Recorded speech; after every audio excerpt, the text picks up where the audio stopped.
What up, everybody? Happy Monday. Hope everybody had a phenomenal weekend. I was unfortunately didn't get a chance to watch a ton of hoops. I was down in Tuscaloosa watching the Tide take on LSU. Just a incredible atmosphere down there.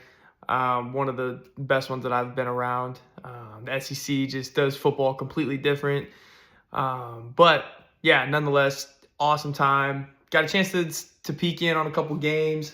Wish I could have been able to watch some more, but that's okay. Spent some time with some family. Had a great time. But yeah, let's get right into it, man. Week 1, weekend recap.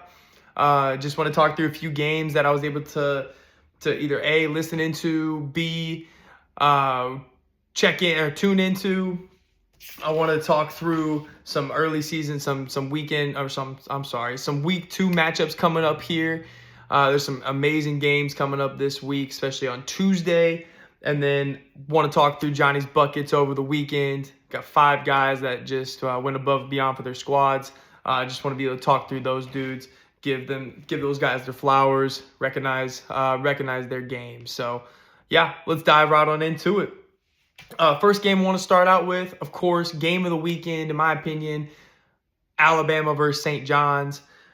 Just a total scoring affair. Very high scoring, just like what we all probably expected. Very up-tempo, guard play, just incredible. For them to, they did, just for the whole tempo of the game, for that to be a early season matchup, I thought was incredible. They played with great pace. They got a ton of shots. Wasn't a ton of turnovers. Bama only had 7, which is great considering how fast they like to play. They did force 12, St. John's in the double digits, but still, for an early season matchup, that's not the worst thing in the world. There was definitely much. there definitely could be much worse. That's for sure. Pop things off. LeBaron Philon. Just want to talk about him for a second. This man is not supposed to be in Tuscaloosa right now. He's supposed to be. He's probably supposed to be on a plane right now, traveling for an NBA squad, but decided to come back to Bama for another season. Believes that this squad can get to the national championship and win the national championship, which what they displayed this weekend, 100% could get behind that. I mean, they flew around. They were down. They were able to get on runs to get a lead. They were able to maintain the lead.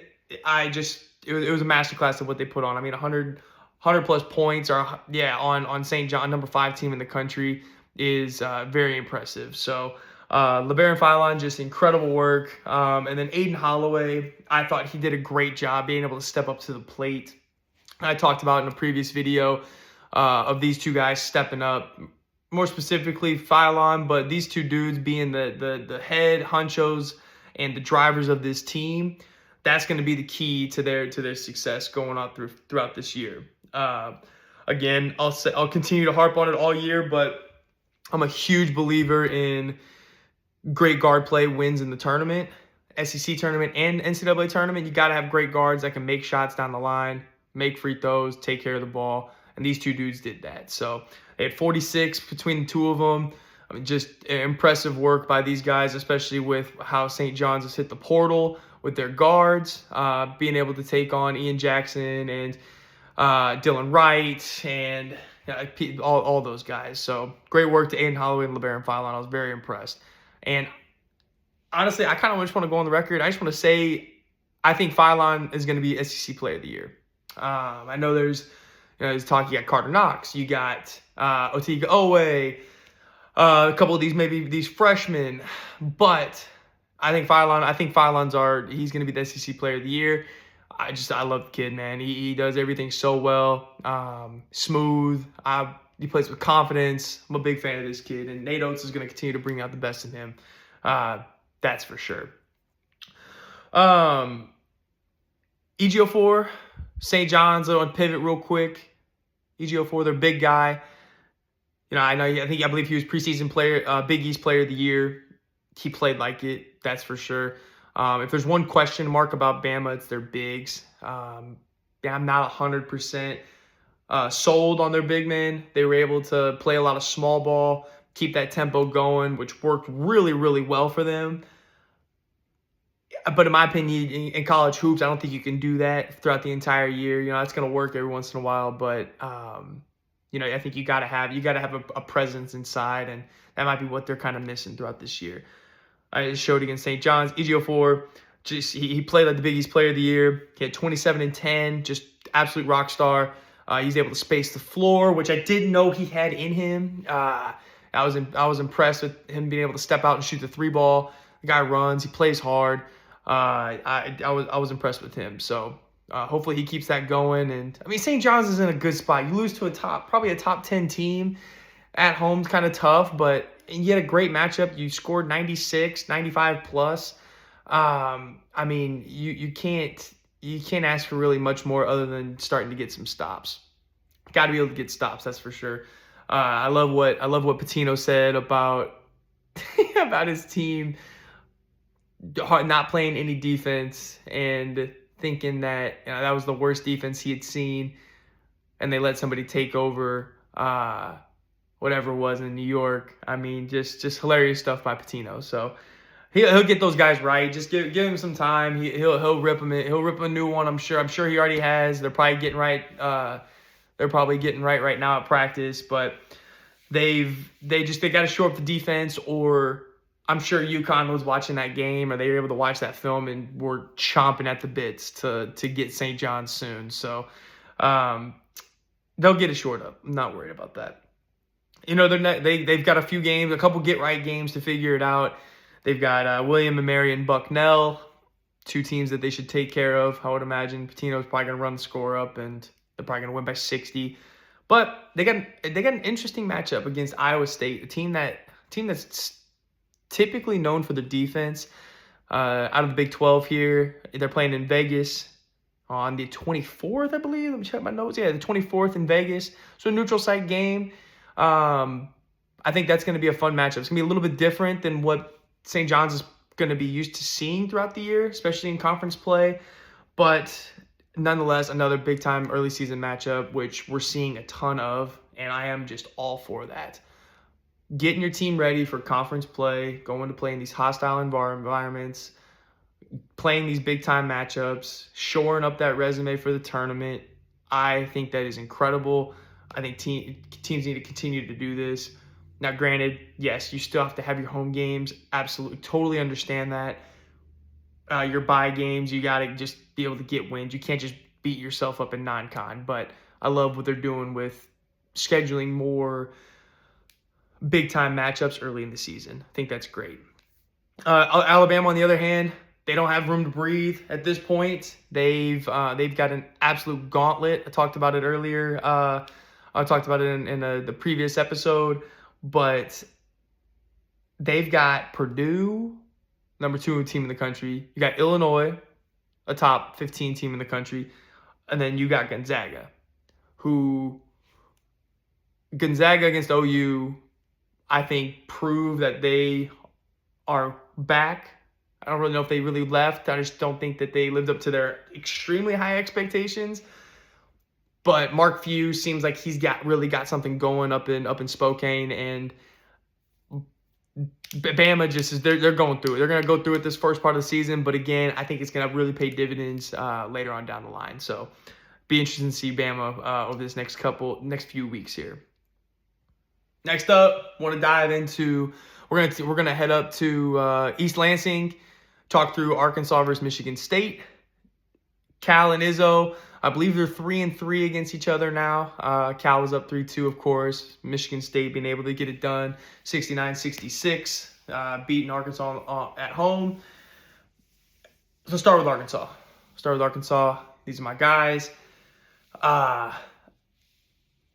Well, obviously, we need to see more about Carter. Need to see more out of Carter Knox. A goose egg in 18 minutes. Those are things you typically don't want to see, right? 4 boards. I think he had a few assists. But when you're in line to possibly be SEC Player of the Year, you got to show up big. You got to show up in big games, man. There's no off nights for SEC players of the year, candidates at least. You want to be able to show that you've got it. That NBA teams are going to be looking at these games, as everybody probably knows. But I think he's going to figure it out. He's coming off an injury. I think he's shaking back, getting right. So no reason to panic on Carter Knox. I think he'll be just fine. So wish you could have got a little bit more out of him, but it is what it is. These freshmen, Arkansas's freshmen, Acuff and Malik Thomas. I can't harp on them enough. I feel like I'm gonna talk about them a ton over the course of this year. They're NBA ready, man. These guys going into a hostile environment like that and being able to play with the confidence that they had and not necessarily get sped up or worked up or anything like that. That was very impressive. I was able to listen to the call, and Coach Z did a great job talking through these guys, and he spoke very highly of them, of course. But yeah, these dudes are legit, and I can't wait to see what Cal has in store for us for the rest of the year. We go through the box score and you look at Michigan State's stats. One, you think to yourself, me at least, I'm thinking, how in the world did Arkansas lose this game, right? And two, how in the world did Michigan State win that game, right? So Michigan State made 1 3. Jeremy Fears, their leader, didn't make a basket. And you had Cohen Carr. Cohen Carr was in double figures. You had Cam Ward coming off the bench. Didn't realize that he was done playing for the Titans, but he, I guess, was fed up with their Nashville. Totally joking. But Cam Ward off the bench, they seemed to have found a diamond in the rough with him. He had a double-double coming off the bench there. But the fact that Arkansas was able to play maybe as poorly and as rusty as they probably did, I wouldn't even say they played poorly. Just didn't make a ton of shots. Didn't execute the way that I thought that they were going to execute. But the fact that they still had a chance to tie it at the end shows that this team's really got a high ceiling, and they're gonna be a force to reckon with throughout the entire season. I don't think this is one of those fluke years. I think these guys are legit. They got a few more big time matchups in the non-conference. I think they're playing every Elite Eight team from last year. So going to be really interesting to see this team continue to grow as this non-conference progresses. So great environment to go play in, especially for those freshmen that haven't had very much college experience. That was incredible experience for them. So even though they lost, both teams got a ton out of that, and it's really going to help both teams going forward. So, but yeah, Trevor Brazile, last thing on him, just want to see him be more aggressive. I know he was in foul trouble. He's got to be aggressive without fouling. That is a huge piece of it.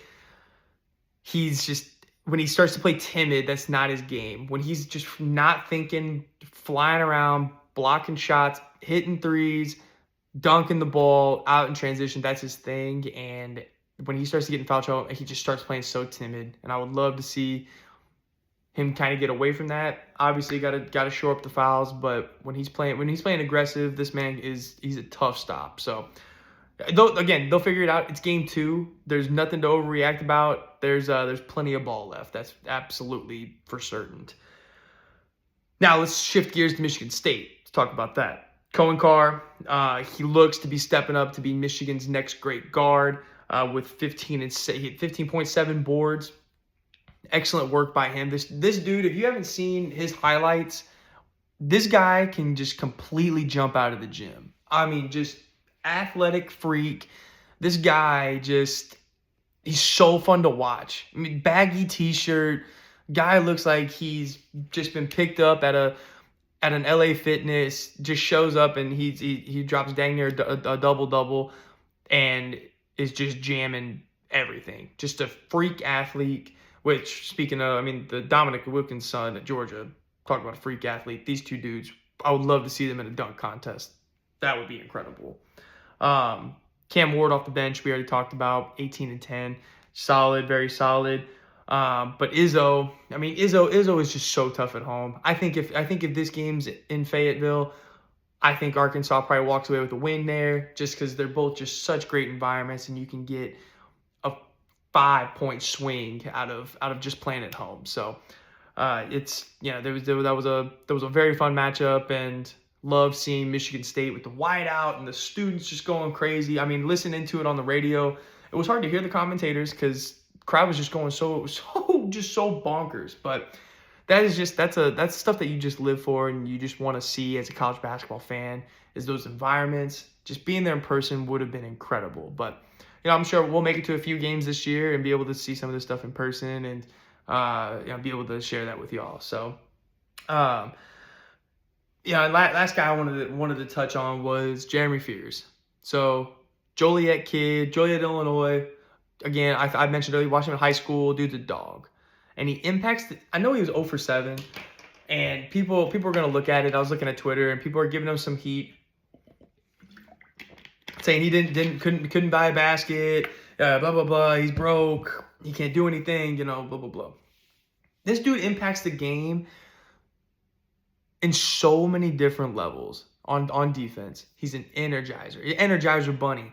The dude can rebound. He had 9 dimes without hitting a basket. That's great stuff right there. It's not unheard of, absolutely not. But the fact that you can shoot the ball so poorly like he did and still make an impact in the game, I think that just should show to young hoopers out there, you don't need to be a scorer to make an impact on the game. Okay, that was the hardest thing for me to get through my thin head, was understanding that you need to be able to make an impact in the game other than scoring. And Jeremy Fears does a great job of that. It doesn't even seem like he really wants to score. He has to. He's going to have to for Michigan State to be a Final Four team. But on the contrary, on a night like this where he doesn't shoot it well, he can have 9, 10 dimes. He can get you 9, 10 boards. Like, that's exactly what Izzo wants out of his point guards, and that's what the great ones do. So mad props to him for being able to do that. Love the kid. He's a fun watch. So if you ever get a chance to check Jeremy Fears out in Michigan State, tune into these guys. So they are a fun bunch, that's for sure. Okay, let's see. Last one, I believe. Yes, last one of the. Yeah, last one. Oklahoma Gonzaga. Now, I know this wasn't a great game.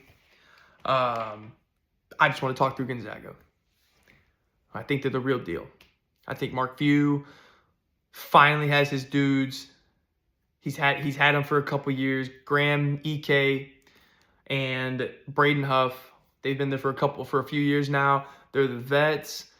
They seem to have got their bodies right. They're ready to. They put on some muscle.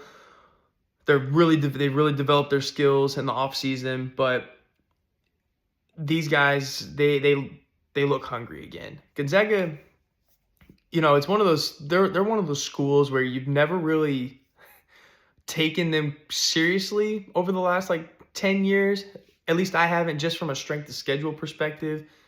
You kind of cruise through the entire regular season. They end up 29-4. They win the West Coast Conference.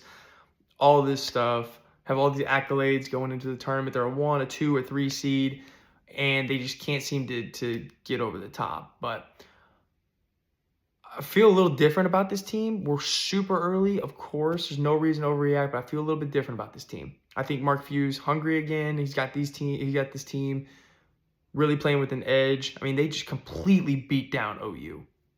Every facet, every category, just demolished. A quality SEC school. I say quality with some if, but the fact that they were able still just to impose their will this early like that was great against another Power 4 school. Speaking of the two big men, Graham Ike and Braden Huff, they're going to be the engine of this squad, and I'm going to talk through their guard play here in just a second. But 32 points, 20 boards. OU had no answer to that. How could you? You have the Twin Towers down there. Being able to give you that is very impressive. So they're going to continue to. I think they're going to continue to dominate the paint. I think that's very important. Like I alluded to earlier, You want to have a dominant post presence. They have two, just like kind of like what Purdue did back in like 2016, where you had the two just gigantic guys, Hap, I think, and Haas, maybe.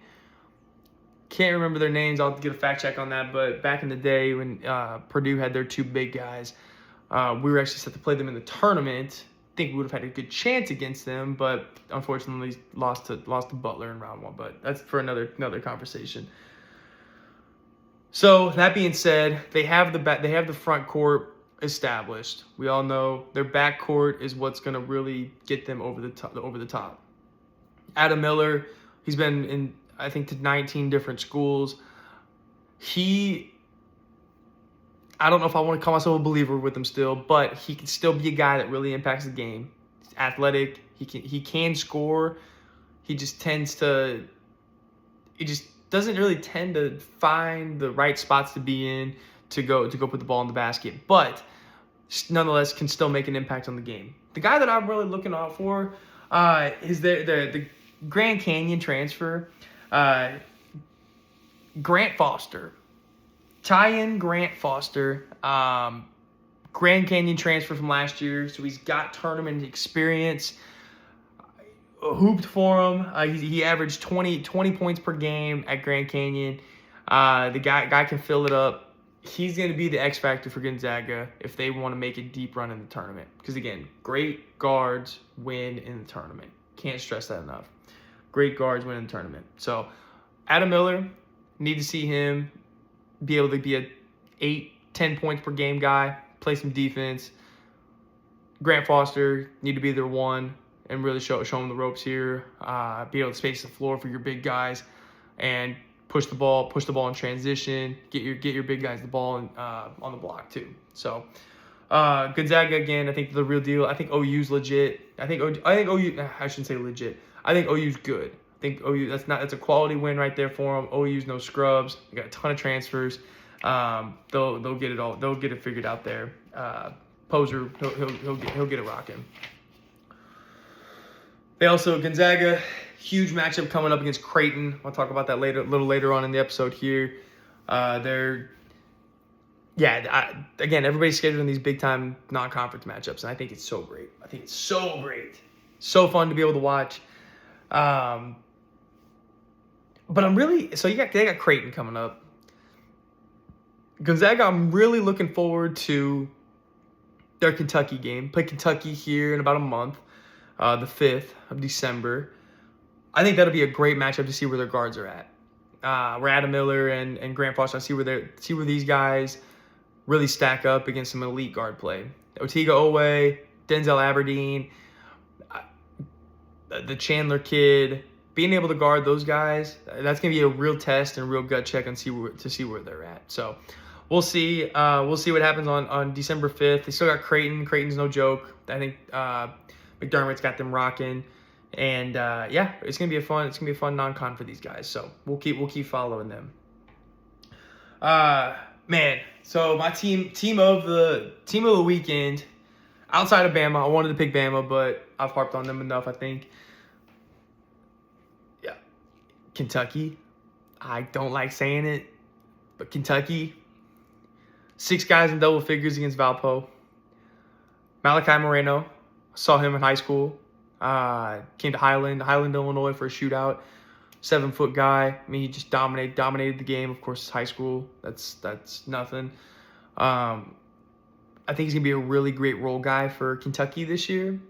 It's not gonna be. I don't think he's their big dude to be going to, but maybe prove me wrong. That'd be great. But Malachi Moreno coming off the bench will be astronomical for Kentucky when they get in foul trouble. That's going to be huge. They're still out with Jade. They still don't have Jaden Quintains. Jaden Quaintance. I'm sorry, Jaden Quaintance. Still without him. Yeah, that's going to be a great 1-2 punch for Kentucky when they're all healthy. So they're a very, very deep squad. Again, they got awesome guards. They're going to be fun. Kentucky can really fill it up when they're shooting it well, man. They can beat anybody in the country. But they don't shoot it well, they can lose anybody in the country. So that was my team of the weekend outside of Alabama. I didn't want to get too into the weeds with Bama. I think I already have, but yeah, those are my squads. Now let me dive into Johnny's buckets of the weekend. So 5 dudes that absolutely cooked. Rink Mast from Nebraska. Triple-double against FIU. That is a trip dub for the 6'10 guard. 6'10 guard out of the Netherlands. I'm sorry. Not really a guard. I think he's a small forward. Say that loosely. Guard. 18, 12, and 10 versus FIU.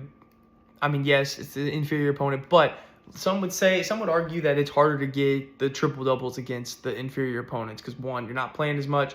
2, guys are able to do whatever they want when they want against these teams. So it's hard to pick up those assists.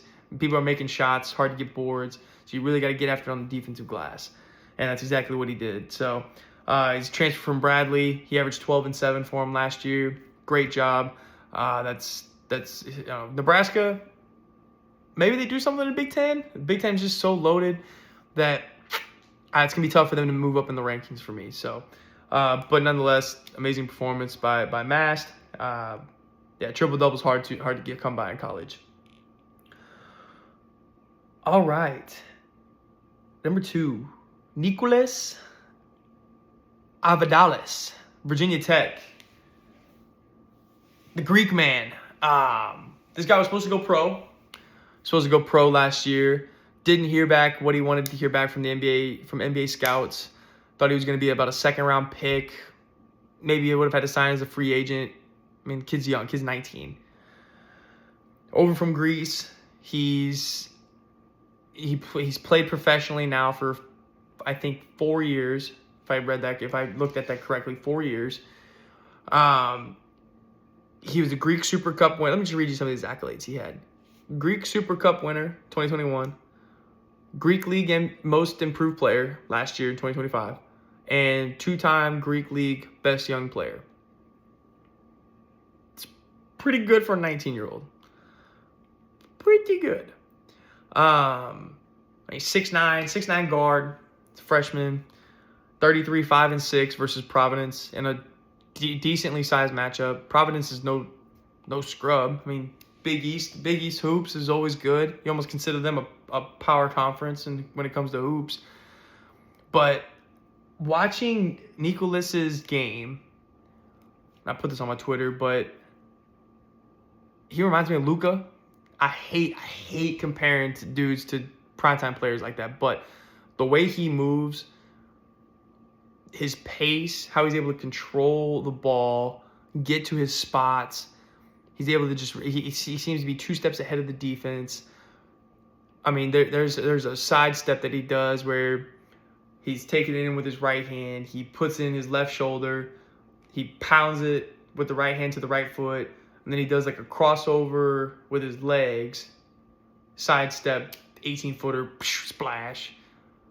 The guy's got great body control when he gets in the paint as a 6'9 guard. I mean, it's just impressive stuff. So I hadn't heard of him until this weekend. I'm just gonna be honest. I'm not gonna act like I'm a super freak with this stuff, but this guy, he's gonna be a tough stop in the ACC. I think he might he's gonna run into some problems when he gets to Duke and Carolina. But for the rest of the ACC, he can be a matchup problem. So, shout out to Nicolas from Virginia Tech, 33, 5, and 6 against Providence. My next one is Jaden Faroa, Southern Utah U, baby.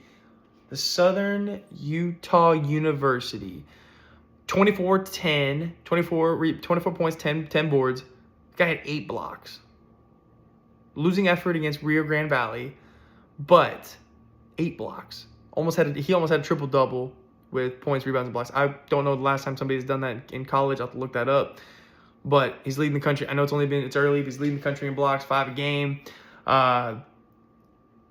Yeah, very impressed. I saw the eight block stat, and I was like, "Ooh, man, that's big. That's really getting after it on defense." So, shout out to Jaden Ferroa for that. Okay, next one. Rowan Brumbrow. Rowan Brumbrow, baby. This guy, dog. 33 points. 79-71 W over Texas State. This guy plays for Tulane, by the way. Nails at the free throw line. 19 of 19. I just want to take a pause. Scores get to the free throw line. SGA, perfect example. This Rowan kid, perfect example. Scoring, you don't have to be Steph Curry and knock down all these threes. Even Steph Curry gets to the line a ton. When you see these guys that have 40 pieces, 30, 40, 50 balls in the NBA, look at their free throws. They get to the free throw line, they make their free throws. Those are two just crucial things that get overlooked when people talk about scorers. It's the same exact thing, man. Get to the free throw line, get in the paint, get to the foul line. It's the easiest way to, one, get out of a slump, two, add up your point total. So if you can find moves to get to the line, that is a huge advantage for you. So shout out to Rowan for this 33, showing that if you make free throws, you can have huge nights like this. So yeah, big work, great work for down there in New Orleans at Tulane. So and then last but certainly not least, Duke Brennan out of Villanova. He had 17 points. He had 20 boards against Queens. 20 boards. He's leading the country in rebounds per game at 17.5. 20 is definitely going to be helping that number, of course. But to be able to have 20 rebounds in a college game, that is just going to work. That's wanting to do it. Rebounding is not difficult. You do not have to be very skilled to do this. Rebounding is all effort. Same thing with defense. It's all effort. You got to use your brain. Can't be just jumping over everybody, running through everybody. You got to use your brain. But rebound's all effort. Rebounding was like one of my favorite things to do playing hoops. This kid obviously loves to rebound. He's a Grand Canyon transfer as well, just like the kid from Gonzaga. He was a double guy there. This dude just lives and breathes effort. He looks like, I saw his picture and I'm like, yeah, that's an effort guy right there, 100%. So Duke Brennan out of Villanova, great work with the 17 points, 20 boards, right? Looking forward to continuing to see your successes.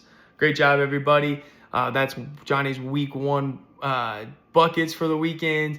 Now we're gonna dive into the matchups for this week, specifically Tuesday. A lot of great ones. So we'll dive right on into it. All right, yeah, week 2 matchups. There's awesome ones. Some awesome games this week. Really want to be tuning in on Tuesday. There's 5 games that I really want to call out to us. Duke at Army, Florida State, Florida, Kentucky at Louisville, Texas Tech at Illinois, Creighton at Gonzaga. Now, I talked to the Creighton-Gonzaga one a little bit, but just want to go through real quick my thoughts on it, and then we'll rock and roll with this week. We'll get ready for tomorrow, and then we'll have a great week. So first off, Duke at Army. This is a Coach K game. Coach K game was he's my favorite coach growing up. He was who made me fall in love with Duke basketball. Just the way he is able to approach the game, his competitive edge, the knowledge about the game, and how he is able to orchestrate just so much talent. Just incredible. But 2 things I want to see. I want to see Caleb Foster and Dame Sarr. I want them to establish their confidence on the offensive end. We know Duke can get after you defensively. Their first couple games here, they're just seen diving across the floor, showing a ton of effort, which I love what Shire has done, getting that out of his players. Because when you have 5 stars like that, you don't typically see dudes be that hungry, especially on the defensive end. And he's really bringing that out in them, and I love it. That's going to be great for Duke going forward. But Caleb Foster, Dame Sarr, for this team to go from great to elite, This year, those two need to establish themselves on the offensive end. And I'm hoping that they can take a step in the right direction tomorrow night. Also, and then the high energy for Duke on defense. I just want to continue to see that. It's so great seeing your team get after it on D, even if they're not the most gifted offensively, still being able to get after teams on defense brings a whole nother energy to the game, and it really brings the team together. So again, it's an effort thing. You don't have to be talented to play defense. So looking forward to see that out of Duke against Army tomorrow night. Next one, Florida State at Florida. This would have been a great preseason football matchup. Neither team in football is really having a great season, but talking hoops. Florida State, they played two nobodies, but they've taken care of business. They've won both their games by combined 69 points. Just great effort by the Seminoles. I think this is a team that's really going to turn around this program. Starting with Leje Jones. He's out of St. Bonnie, the St. Bonaventure Bonnies. He was a 19 points per game. I'm sorry, almost 20. 19 points per game. He's a 6'7" guard. When I saw he was 6'7", I'm like, this dude, he can be a matchup nightmare for Florida because their guards are not big. Boogie, Xavier, he might be a tough stop for them. I mean, his length might be a problem for them on defense as well. So that's going to be an interesting matchup to see. Speaking of Boogie and Xavier, I want to see these guys get right against a Power 4 team. Okay, they've done well against the nobodies. Arizona seemed to give them some problems with their length and their guard play. This would be another great test to see if these two can really mesh together. Todd Golden I think he'll get it done. Don't know when that will be. I hope it's tomorrow because that would be fun to see them cook this year. But Boogie and Xavier Lee, I want to see them get right. I think that would be super fun. But Johnny's key to the game with this one. Florida State's bigs have got to stay out of foul trouble. You have Chauncey Wiggins and Alex Steen going up against Alex Condon and Thomas Howell. They have got to stay out of foul trouble. If they're in foul trouble, this game won't be close. This will be a 20-piece by Florida. But I want to see those two really get after it. I think the front court will be a great matchup, and be looking forward to seeing that. Game of the week is Kentucky at Louisville. KFC Yum Center will be absolutely jumping. So much energy going to be in that building. What a fun arena. Had the pleasure to visit there one time. So much fun. Beautiful. You got Mark Pope against Pat Kelsey. Great coaching matchup. Two just very energetic guys. Kentucky didn't need to be turned around, but either re-energizing both programs. It's going to be an exciting matchup. I'm really looking forward to seeing Mikael Brown Jr., Louisville's freshman guard, go up against Otiga Owe and Denzel Aberdeen, and the more experienced guards for Kentucky. I think this game could be in the hundreds, 100%. Louisville's a little bit better on defense from a opponent's points per game, at least, but this is going to be a great one. I think we're going to look back on this one, and it's going to be one of the games of the regular season. So, very, very exciting stuff. Kentucky, Louisville, going to be tuning into that one for sure. Next, I got Texas Tech, Illinois in the State Farm Center. This is going to be another high-scoring affair. You can see this being in the 90s, 80s, 90s. The International Illini are sliding up people's Big Ten predictions, I believe. I've been seeing it on Twitter, seen it on some sports writers. They're really high on Illinois, as they should. I mean, they're playing a different style of ball with all of these international folks coming in. The Big Ten is just so used to just pound, just grind it out kind of game. But Underwood is deciding to go a little finesse, which isn't like him. Normally, he's really absorbing that ground and pound, the rough and tough game, but he's really switching up his style, getting in these international guys, bringing a little Flavor Flav to the game. And I think it's going to work out for him. I think it's really going to work out. I'm excited to see Illinois this year. A big thing is a big key piece is Tomislav Ivicic seems to be missing this ball game. So wouldn't surprise me if JT Toppin decided to go for about 30 and 10. That's going to be that may end up being the difference maker for this one. But I love the International Illini. I love Texas Tech. I think these are two possible Elite Eight teams. So yeah, another great matchup. But the matchup within the matchup, Christian Wilkins, Texas Tech point guard, Kylan Boswell, Illinois point guard. Christian Wilkins averages 26, Kylan Boswell averaging 21. You got an experienced guy versus a second-year dude, a vet. And you can say they're both vets at this point, but that's going to be a fun matchup to see these two get after one another on the offensive and defensive end. So just a matchup within the matchup for Texas Tech, Illinois. And then last but certainly not least, Creighton at Gonzaga. The big man matchup here, you got Owen Freeman going up against Graham Ike and Braden Huff. I think Gonzaga runs away with this one. I believe the spread's like 10-9, 9.5, 10.5. I love the big early season matchup for both these squads. I think it's it's a different one. I think it's going to be it's out in Spokane, so Creighton having to travel out there may be a little bit of a problem. But I think that this is probably Gonzaga's game to lose. Although I do love Creighton. I think in the Big East they're gonna be a problem for some schools, for some teams, but a big X factor. If Creighton wants any chance to win this game, Charlotte transfer Nick Graves. He averages 17.5 points a game. I think he's gonna be their X factor for this one. So being able to score the ball and go up against these Gonzaga guards. I mean, that's the guards are what Gonzaga's weakest link is going to be. If you can attack their guards and possibly get their big men in foul trouble, Gonzaga might struggle. So if they're able to do that, Creighton might be able to pull away with this one, but I don't foresee that happening, especially this early. I think Gonzaga is able to take care of business, especially at home. So, yeah, those are my matchups for the week. Big week, our big day on Tuesday. Make sure y'all tune in. Gonna continue to go through all of this stuff with y'all throughout the rest of the year. Everybody have an awesome week. I'll check back in on Friday. Yeah, let's watch some hoops, baby. Peace.